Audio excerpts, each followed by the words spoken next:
निर्माण बिहार में सोमवार शाम को एक हैरान करने वाला हादसा हुआ था। एक नई नवेली महिंद्रा थार जिसकी कीमत करीब 27 लाख रुपए थी, शोरूम की पहली मंजिल से नीचे सड़क पर जा गिरी।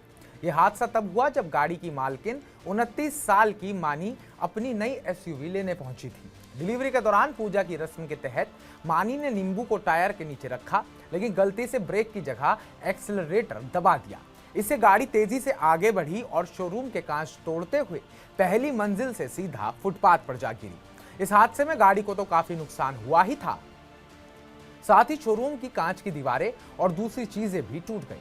अब सवाल उठता है कि इस नुकसान का खर्चा कौन उठाएगा, गाड़ी का खर्चा कौन करेगा और जो शोरूम को नुकसान हुआ है उसका खर्चा कौन उठाएगा।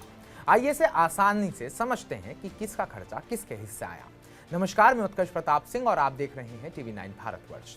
जब आप नई गाड़ी खरीदते हैं तो डीलरशिप आमतौर पर डिलीवरी से पहले बीमा की सारी औपचारिकताएं पूरी कर देती है। इस बीमा का प्रीमियम गाड़ी खरीदने वाला व्यक्ति देता है। इसका मतलब है कि जैसे ही गाड़ी शोरूम से बाहर निकलती है उसका बीमा शुरू हो जाता है। आजकल ज्यादातर नई गाड़ियों के साथ जीरो डेप्रिसिएशन बीमा लिया जाता है। इसका फायदा यह है कि चाहे गाड़ी में छोटी मोटी खरोच हो या बड़ा नुकसान, बीमा कंपनी पूरा खर्चा उठाती है। ग्राहक को सिर्फ एक छोटी सी प्रोसेसिंग फीस देनी पड़ती है। इसके हिसाब से मानी पवार की थार का नुकसान उनके बीमा के तहत कवर हो सकता है। बीमा कंपनी गाड़ी की मरम्मत का ज्यादातर खर्च उठाएगी, लेकिन ध्यान देने वाली बात यह है कि ये बीमा सिर्फ गाड़ी के लिए है। शोरूम की टूटी कांच की दीवारें या दूसरी संपत्ति का नुकसान का खर्चा बीमा कवर नहीं करेगा। इसके लिए शोरूम मानी से हर्जाना मांग सकता है। अब आपको यह भी बताते हैं कि बीमा क्लेम का प्रोसेस कैसे काम करता है। अगर गाड़ी को नुकसान होता है तो क्लेम करने का प्रोसेस बहुत आसान है। आइए इसे स्टेप बाय स्टेप आपको समझाते हैं। बीमा कंपनी को तुरंत सूचित करें। हादसे के बाद सबसे पहले आपको बीमा कंपनी को फोन करके या ऑनलाइन सूचना देनी होती है।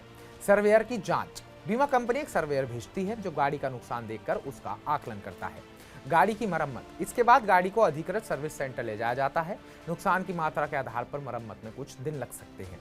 Cashless claim. अगर आप कैशलेस क्लेम का विकल्प चुनते हैं तो बीमा कंपनी सीधा सर्विस सेंटर के साथ बिल का निपटारा करती है। आपको सिर्फ छोटी मोटी फीस देनी पड़ सकती है। तो फिर सवाल वही, शोरूम के नुकसान का क्या। जैसा कि हमने आपको बताया, बीमा आमतौर पर सिर्फ गाड़ी के नुकसान को कवर करता है। शोरूम की टूटी कांच या दूसरी संपत्ति का नुकसान थर्ड पार्टी प्रॉपर्टीज डैमेज कहलाता है, जो गाड़ी के स्टैंडर्ड बीमा में शामिल नहीं होता।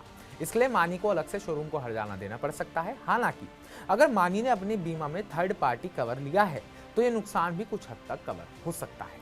यह हादसा हमें सिखाता है कि नई गाड़ी चलाने से पहले उसकी बारीकियों को अच्छे से समझ लेना चाहिए। खासकर अगर आप नई गाड़ी या ऑटोमेटिक गाड़ी चला रहे हैं तो पहले थोड़ा अभ्यास कर लें। साथ ही बीमा के नियम और शर्तें अच्छे से पढ़ लें, ताकि ऐसी स्थिति में आपको पता हो कि क्या कवर है और क्या नहीं। इस घटना ने सोशल मीडिया पर भी खूब चर्चा बटोरी।